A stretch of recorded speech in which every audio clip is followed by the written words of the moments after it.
Welcome back. So let's continue talking about linear independence by getting a little bit of theory, or in other words, ways to generalize this understanding. So let's talk about a matrix and the matrix columns.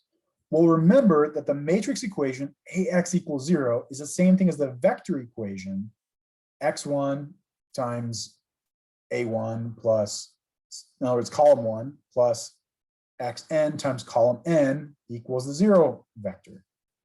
So what this means, again, we talked about linear dependence in terms of a vector equation, but that's the same thing here because the columns are the vectors. So that means the columns of a matrix A are linearly independent if and only if the matrix equation AX equals 0, which is a homogeneous system, has only the trivial solution. Now note, we do not say that A is linearly independent.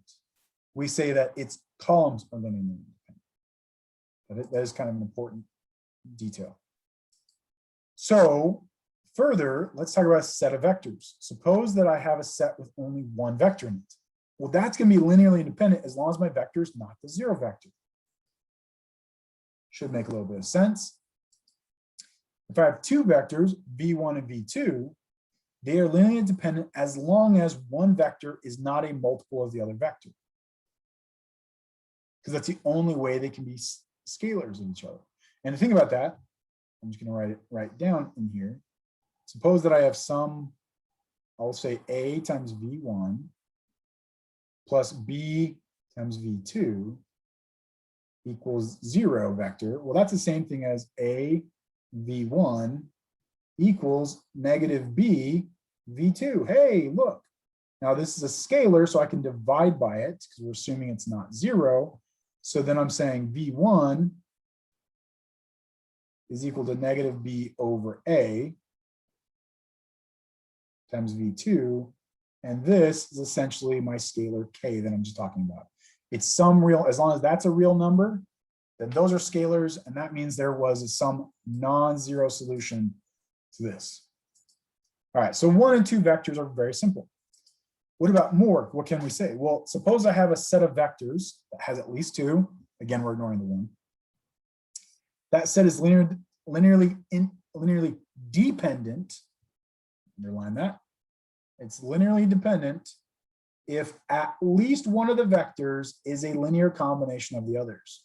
Okay, notice this means that if I pick that if there's one vector, doesn't have to mean that there's multiple, but if there's at least one vector that is a linear combination of the others, then the set is linearly dependent.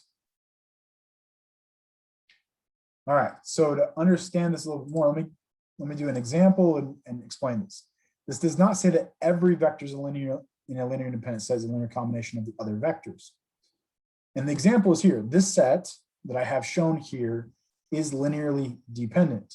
It's linearly dependent because of these two last vectors. As you can, we'll call them, for the sake of this, we'll call it V1, V2, and V3.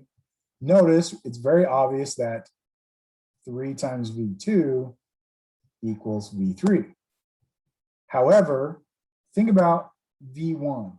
Is there any way to have V1 be some scalar of V2 plus some scalar of V3? And the answer is no, because of those 0 terms. Those would always be 0 no matter how much I scale them, and they will never add up to that 1. So this is why that 1 will never add that.